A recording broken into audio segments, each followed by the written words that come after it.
እና እኔ በዚህ መልኩ ቢታይ ጥሩ ነው። ትችት እያቀረብኩ ያለሁት ራሴንም የችግሩ አካል አድርጌ ነው። የኢትዮጵያ የፖለቲካ ኃይሎች ብቻ አይደለም፣ እንደ ትውልድ ፌል አድርገናል። ኢትዮጵያውያኖች ፌል አድርገናል። ዓለም ከፍተኛ ደረጃ በደረሰበት በአሁኑ ዘመን እኛ በጭካኔ እየተገዳደልን መቀጠላችን የማንም ውድቀት አይደለም። ሁላችንም እንደ ዜጋ እንደ ትውልድ ፌል ስላደረግን በዚህ ደረጃ ቁጭት ውስጥ ማንገባ ከሆነ በዚህ ደረጃ ሁላችንም የተጠያቂነት ስሜት ውስጥ ማንገባ ከሆነ ችግሩን የሌሎች በማድረግ ብቻ የትም እንደርሳለን የሚል እምነት የለኝም። ዋናው ተጠያቂ ማን ነው ካልከኝ አገዛዙ ነው፣ በስልጣን ላይ ያለው ኃይል ነው ዋናው ተጠያቂ።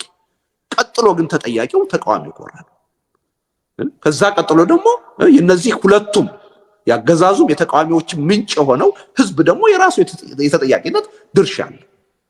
በዛ ሂደት ውስጥ የሚዲያ ሰዎችም አክቲቪስቶችም የየራሳቸው ተጠያቂነት አለባቸው።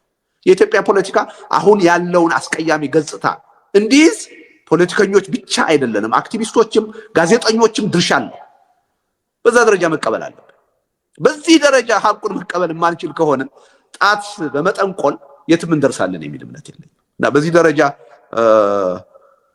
ቢታሰብ ጥሩ ነው። ኤርሚያስ ያነሳው ጥያቄ አለ። ሀገራዊ ናሽናሊዝምን እንደ ስጋት ታየዋለህ ወይ? ወረቀቴ ላይ በደንብ አስቀምጨዋለሁ። እኔ ያው ብሔርተኝነትን እቃወማለሁ፣ ግን ብሔርተኝነት ሁለት መልክ ያለው፣ አንደኛው ሀገራዊ ብሔርተኝነት ነው፣ ሌላኛው ደግሞ የንዑስ ብሔርተኝነት ነው። በብሔር ደረጃ የሚካሄድ ብሔርተኝነት ማለት ነው። በአጠቃላይ ብሔርተኝነት ለአንድ ሀገር የፖለቲካ እድገት ጠቃሚ ነው የሚል እምነት የለኝም።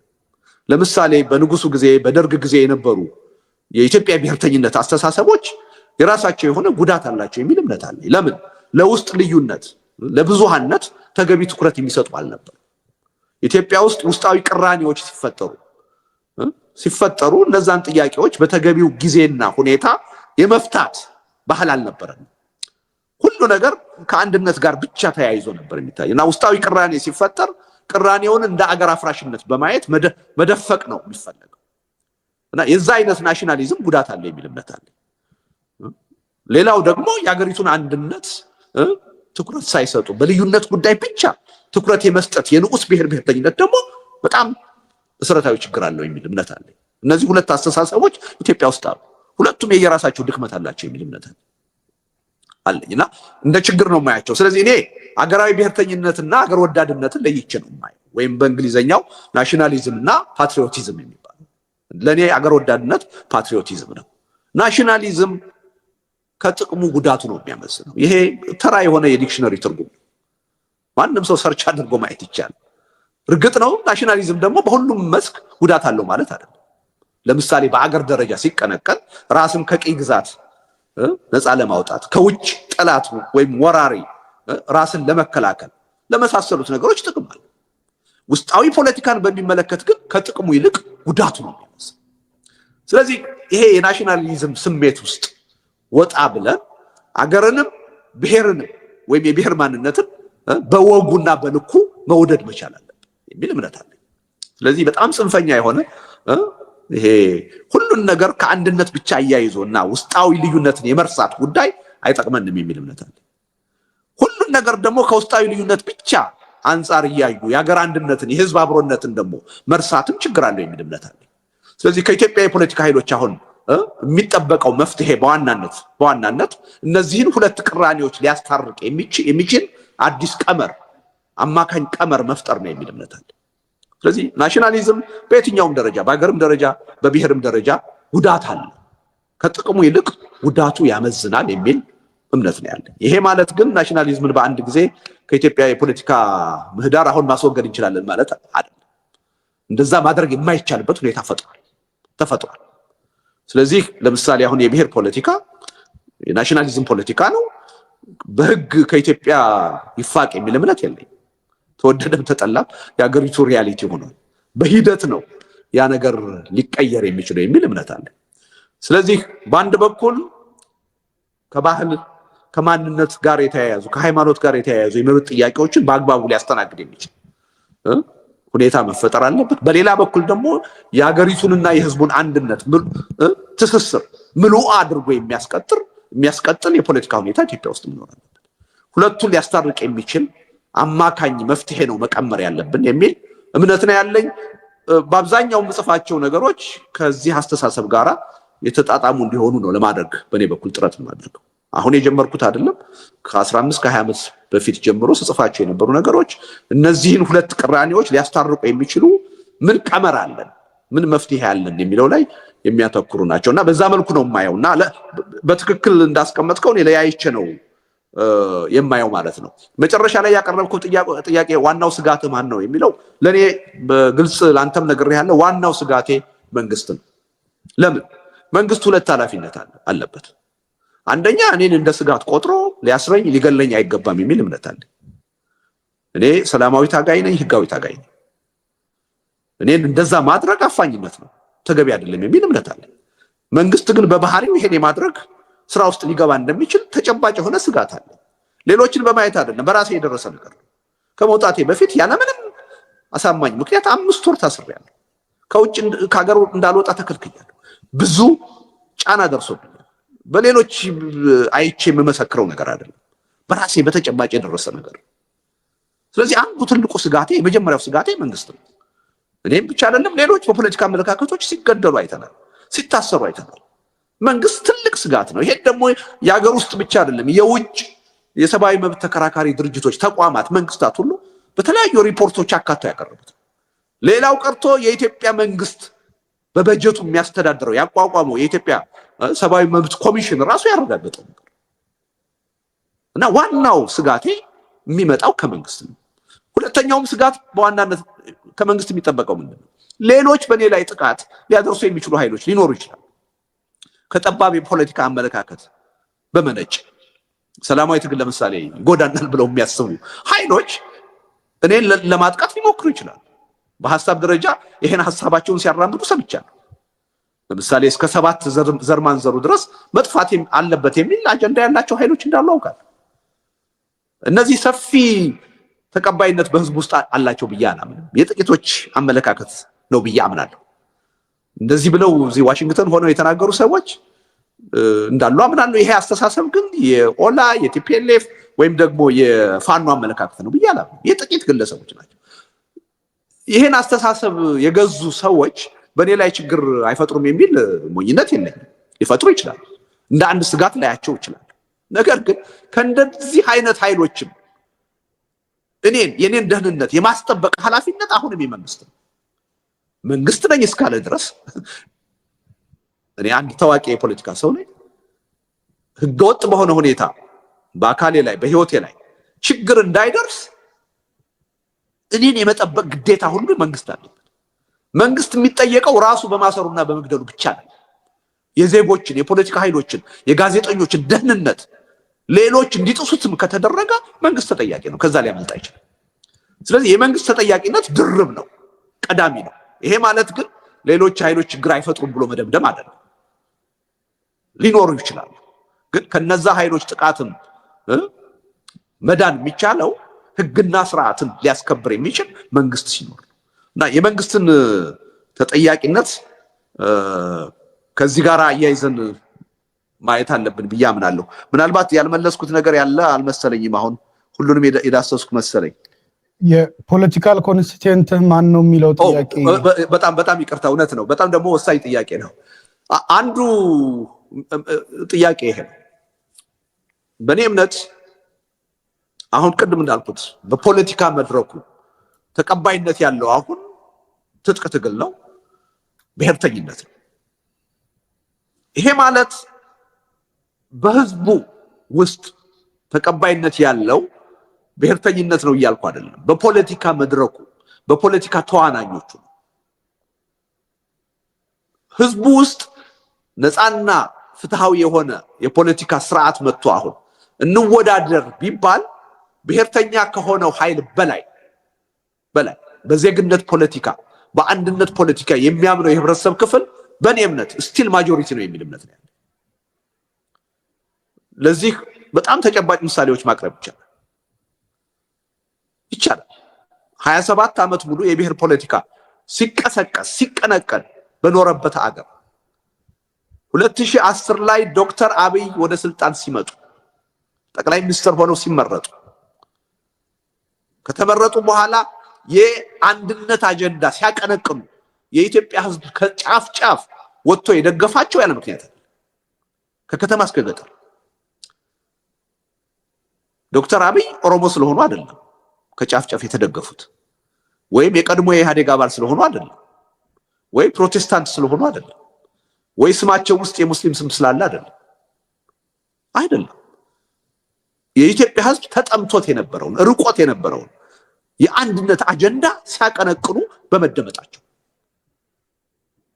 አበላሹት እንጂ ያን አጀንዳ በተገቢው ሁኔታ ይዘውት ቢቀጥሉ ኖሮ ጤናማ በሆነ ሁኔታ ያ ተቀባይነታቸው እስካሁን ይቀጥል ነበር አገሪቱም ወደ ችግር ውስጥ አትገባም ነበር ስለዚህ የኢትዮጵያዊነት አጀንዳ የዜግነት ፖለቲካ አጀንዳ ኢትዮጵያ ውስጥ ጠንካራ የሆነ ሰፊ ማህበራዊ መሰረት አለው ብዬ ነው ማለት የተዳከመው የፖለቲካ ኃይሎች ዙሪያ ላይ ነው የፖለቲካ ኮሚኒቲ ውስጥ ግን ተዳክሟል ወካይ የለው ድርጅት የለው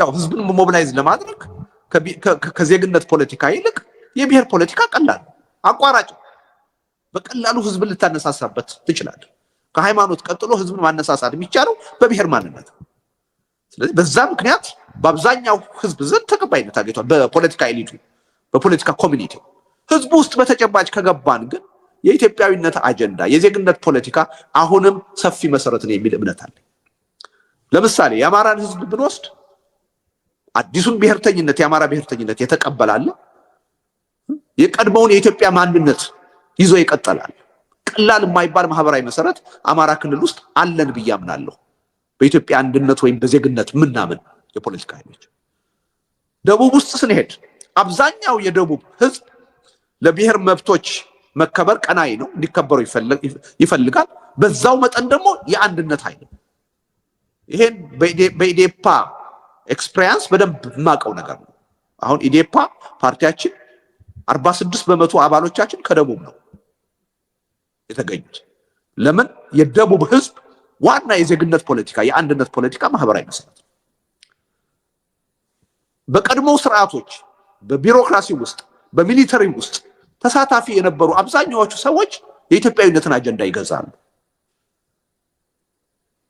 ከወረዳ ጀምሮ እስከ አዲስ አበባ ድረስ የከተማ ኑሮ ውስጥ ያሉ የህብረተሰብ ክፍሎች ራሳቸውን በብሔር ፖለቲካ አይን አይደለም በብዛት የሚያዩት የለም እያልኩ አይደለም እንደዛ የሚያያል በብዛት ግን የከተሜነት ባህሪ የከተሜነት አስተዳደግ ያላቸው የህብረተሰብ ክፍሎች ለኢትዮጵያ አንድነት ቀናይ ናቸው ለዜግነት ፖለቲካ ቀናይ ናቸው ይሄ ብቻ አይደለም ኢትዮጵያ ውስጥ ራሳቸውን በአንድ ብሔር በሁለት ብሔር ማየት የማይችሉ ከሁለት ከሶስት ከአራት የብሔር ማንነት የተወለዱ ቅይጥ ማንነት ያላቸው የህብረተሰብ ክፍሎች በሚሊዮን የሚቆጠሩ ናቸው ምናልባት አንዳንድ ጥናቶች የሚያሳዩት ከ30 ከ40 ሚሊዮን በላይ ናቸው እነዚህ ሁሉ የኛ ማህበራዊ መሰረት ናቸው ስለዚህ የጠፋው ጠንካራ ድርጅት ኤሊቱ ነው የብሔርተኝነት ሰለባ ሆኖ ይሄን ማህበራዊ መሰረት የካደው ያልተጠቀመበት እንጂ ማህበራዊ መሰረቱ አለ የሚል እምነት ነው ያለኝ ያ እምነትም ስላለኝ ነው በዚህ ይሄን አመለካከት ይዤ የቀጠልኩት እኔ ለዚህ ጥሩ ምሳሌ በተለያዩ ወቅቶች ታይቷል ይሄ አስተሳሰብ ምን ያህል የገነገነ እንደሆነ አሁንም ቦታ ያለው እንደሆነ በባድመ ጦርነት ታይቷል በ97 ምርጫ ታይቷል 97 ምርጫ ቅንጅትን ስናቋቁም አሁን የብሔር ፖለቲካ ነው አገሩን የገዛው የት ልደርሱ ነው እንባል ነበር ግን ህብረ ብሔራዊ ሆነን ተደራጅተን የኢትዮጵያን አንድነት የዜግነት ፖለቲካን ቀዳሚ አድርገን መተን የፈጠርነው ሁኔታ ሁላችሁም አይታችሁታል 2010 ላይ ቲም ለማ ሌላ አይደለም ያደረገው የህዝቡን ተቀባይነት ለማግኘት የኢትዮጵያን አጀንዳ ነው ቀልቦ ይመጣው ኢትዮጵያዊነት ሱስ ነው ብሎ ነው ንግግር የጀመረው ይሄ ያለ ምክንያት አይደለም ስለዚህ ብሔርተኞች መረዳት ያለባቸው ነገር ይሄ አቶ ልደቱ በጣም ይቅርታ ግን አሁን እኮ ያብራራህልኝ ያለው እኔ ጠንካራ ሀገራዊ ማንነት ነው የሚለው ነው ያብራራህልኝ ያለው እና ቅድም ዲስከሬጅ ያረከውን ነገር ነው አሁን ኢንከሬጅ ያደረከው ያለው ከይቅርታ ጋር በጣም አይ ኤርሚያስ ቅድምም ግልጽ አድርጌዋለሁ አገርን መውደድ አልቃወምም እኔ እኮ ያስፈልጋጊ ነው አገራዊ ማንነትን መሰረት ማድረግ ተገቢ ነው እሱ ግን ናሽናሊዝም ነው ማለት አይደለም እኔ አሁን እያልኩ ያለው ስለ ኢትዮጵያ አንድነት ሳወራ ኢትዮጵያ ውስጥ ላሉ የፖለቲካ ቅራኔዎች ተገቢ ትኩረት አሁንም በጣም ይቅርታ እኔ ስለ ናሽናሊዝም አላወራውም ባይዘው ሀገራዊ ማንነት ነው የተናገርኩት እኔ ሀገራዊ ማንነትን ናሽናል አይደንቲቲ አብዛነትን የሚቀበል የተለያየ ሊበራል አስተሳሰብ ያለው ወዘተውት እዛ ዝርዝሩ ስላለመግባት ፈልጌ ነው እኔ ሀገራዊ ብሔርተኝነት አይደለም ያወራሁት ሀገራዊ አይደንቲቲ ነው ያወራሁት ስትሮንግ ናሽናል አይደንቲቲ ነው እየተናገርኩ ያለው ያ ደግሞ አብዛነት ሊሆን ይችላል የፖለቲካ ሲስተሙ ሊበራል ሊሆን ይችላል ወዘተ እዛ ውስጥ ዝርዝር መግባት ስላልፈለኩ ነው እና አሁን ያብራራ ያለው ዶክተር አብይ ሲመጣም ስትሮንግ ሀገራዊ ማንነት እንዴት እንደምንገነባ ነው ሲያብራራ የነበረው ወይም የተቀበል ነው እንጂ ስለ ሀገራዊ ብሔርተኝነት አይደለም ያነሳውት ከይቅርታ ጋር ግን ኤርሚያስ እኔ ልደቱ በገባይ መሰረት የኔ ጥያቄ ፖለቲካል ኮንስቲትዩንት ማን ነው የሚለው ጥያቄ ያብራራ እንደሆነ ነው የተረዳውትና ለዛ የሰጠ ያለው ምላሽ ስለሆነ ምናልባት ሁለቱ የተለያየ አውድ ያለው ይመስለኛል እውነት ነው አንደኛ ጴጥሮስ ላለው ነው ጥያቄው መልስ እየሰጠው ያለሁት ግን አንተም ከምትለው አንፃር ኤርሚያስ የሚቃረን አይደለም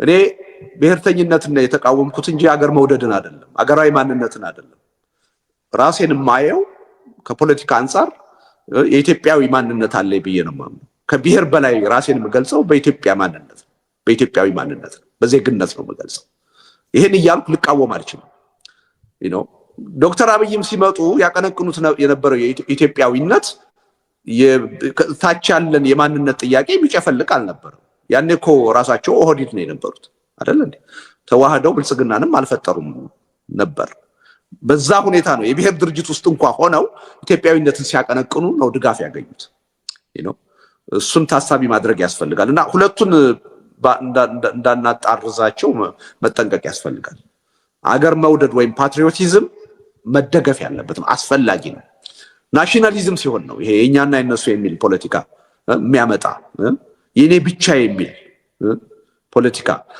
የውስጥ ልዩነትን ብዝሃነትን ቦታ የማይሰጥ የሚጨፈልቅ ሲሆን ነው እንጂ ከሀገር ጋር የተያያዘ እንቅስቃሴ ከሀገር ማንነት ጋር በጤናማ መልኩ የሚደረግ እንቅስቃሴ እጅግ አስፈላጊ ነው የሚል እምነት ነው ያለኝ ራሴንም የምገልጸው በዛ መንገድ ነው ማለት ነው ስለዚህ ዞሮ ረጅም ጊዜ ላለመውሰድ ጴጥሮስ ላነሳው ጥያቄ በእኔ እምነት በፖለቲካ ትግሉም እንድቆይ ያደረገኝ በተጨባጭ ይሄ የዜግነት ፖለቲካ የአንድነት አጀንዳ ኢትዮጵያ ውስጥ ጠንካራ የሆነ ሰፊ የሆነ ማህበራዊ መሰረት አለው የሚል እምነት ስላለኝ ይሄ ማለት ግን በሂደት እየተሸረሸረ አልመጣም ማለት አይደለም የዛሬ 30 ዓመት ከነበረው በጣም ወርዷል የዛሬ 20 ዓመት የዛሬ 10 ዓመት ይብል ከነበረው እየወረደ ነው የመጣው ይሄ አስተሳሰብ በአጭር ጊዜ ተጠናክሮ ህዝቡን ሞቢላይዝ አድርጎ የአንድነት ኃይሉ በኢትዮጵያ የፖለቲካ መድረክ በአግባቡ ተደራዳሪ ተገዳዳሪ የሚሆንበት ሁኔታ ካልተፈጠረ ግን የወደፊት ዕጣ ፈንታው መጥፋት ነው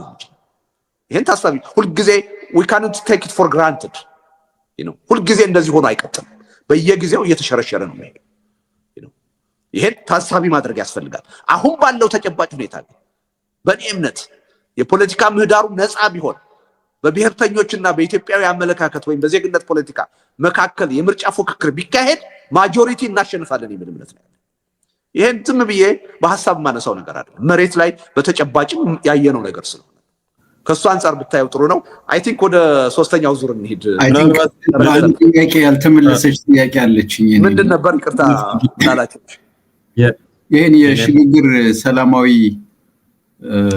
ትግል ስታካሄድ ከህወሓት ገብቶኛል የትጥቅ ትግል ገብቶኛል ግንኙነት አድርገህ ወይም ያን ጥረት አድርገህ